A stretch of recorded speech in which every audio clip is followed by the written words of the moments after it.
8.3 number 27. So we're trying to figure out if it converges or diverges.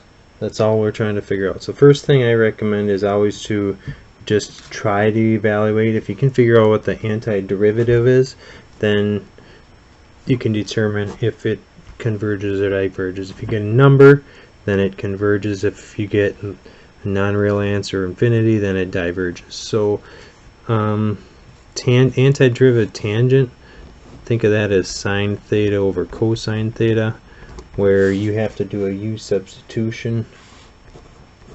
So if I choose u to be cosine theta, and it's always going to be the bottom one. If it was cotangent, it'd be cosine over sine. Choose sine if it was cotangent. So u is cosine theta, so the u d theta equals negative sine theta. So d theta equals du over negative sine theta.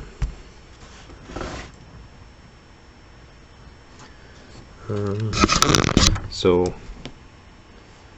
we now have integral of sine of theta over u times d theta, which is du over negative sine theta. So we end up with negative 1 over u du, which is negative 1 over cosine theta d theta from 0 to pi over 2. Oops. Antiderivative 1 over u is natural log of u, so this wasn't even right. So it's the negative natural log absolute value of u, so it's negative natural log absolute value of cosine theta from 0 to pi over 2.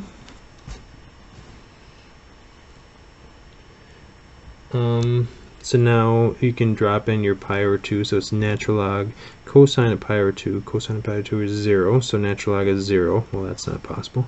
Minus negative natural log of cosine of 0 is 1. Alright, so plus natural log of 1 is 0. So none of that matters because this right here, you can't take the natural log of 0. You can't take any log of 0. So it's non-real, so you would say it diverges.